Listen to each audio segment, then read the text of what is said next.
Okay, let's look at this question. It says, two poles of equal height are standing opposite to each other on either side of the road, which is 80 meter wide. From a point between them on the road, the angles of elevation of the top of the poles are 60 and 30 respectively. We have to find the height of the poles and the distance of the point from the poles, right? So let's try to read it again and draw the correct figure for it. We have an 80 meter wide road.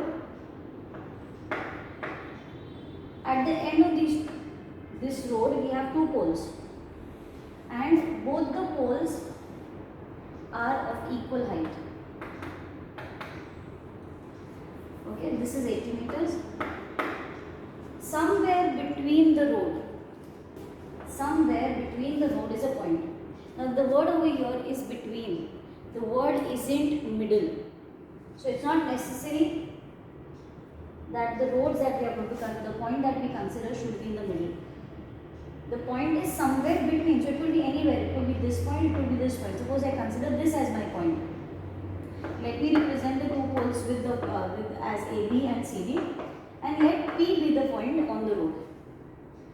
From this point, the angle of elevation of the top of pole AB and the angle of elevation of the top of pole CD, they are 30 and 60. Now how are we going to decide which angle is 30 and which is 60? We know that as you go closer to the object, the angle of elevation increases. So point P is closer to the pole AB, hence this angle of elevation is 60 and the other one is going to be 30. Also, we know that distance BD, that is the width of the road, is 80 meters. We also need to find out where the point P is located. At what distance from the two poles is the point P? So, if I call BP as X, then we know PD would be what? 80 minus X. That is why this distance would be 80 minus X. And let me represent the height of the pole as H. I hope this figure is clear. So we have two right angle triangles, ABP, and we have CD. Right? These are two right angle triangles. Let us first give the details. We'll say, let AB and CD be the two poles, rather two equal poles. Two poles of equal height.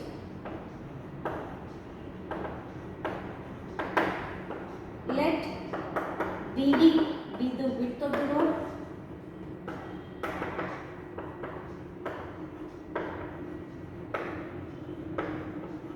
And point P lies between the two poles, right? This is the description of the figure that we have done. Now we start with the two right angle triangles. Now again, if you look at the two right angle triangles, we are not given any information regarding the hypotenuse, and nor is it asked. It is not the part of the given data, nor it is a part of the question. So we are going to choose the trigonometric ratio tan. We write here in triangle ABP, angle B is 90, angle P is 60 degrees. We will go with tan P. Tan P is going to be opposite side AB upon the hypotenuse, upon the adjacent side BP. P is 60 degrees. AB, we have represented AB as H and we have represented BP as X. We know the value of tan 60. Tan 60 is root 3.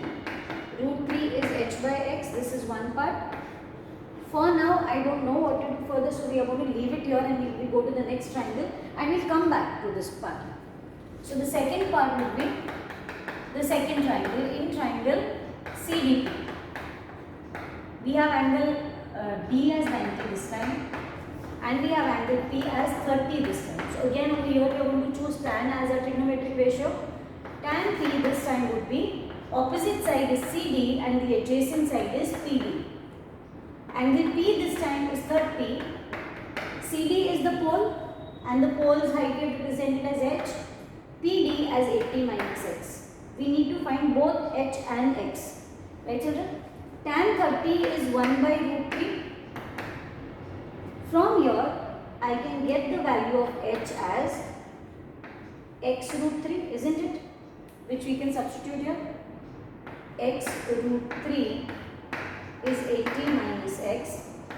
When we cross multiply, we get 80 minus x is x root 3 into root 3, which gives me 3x as 80 minus x. So we have 80 is 4x and therefore x is 20. Therefore, we can say point P lies at a distance of 20 from the first pole and 60 from the second pole.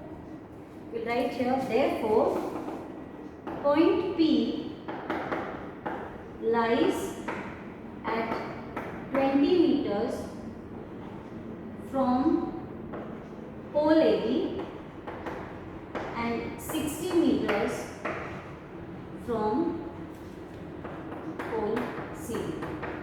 So one part of the question is done where we have located point P.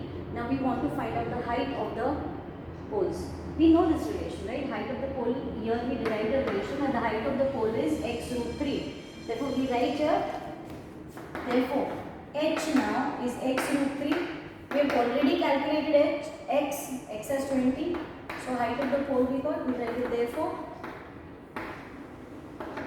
the height of the pole is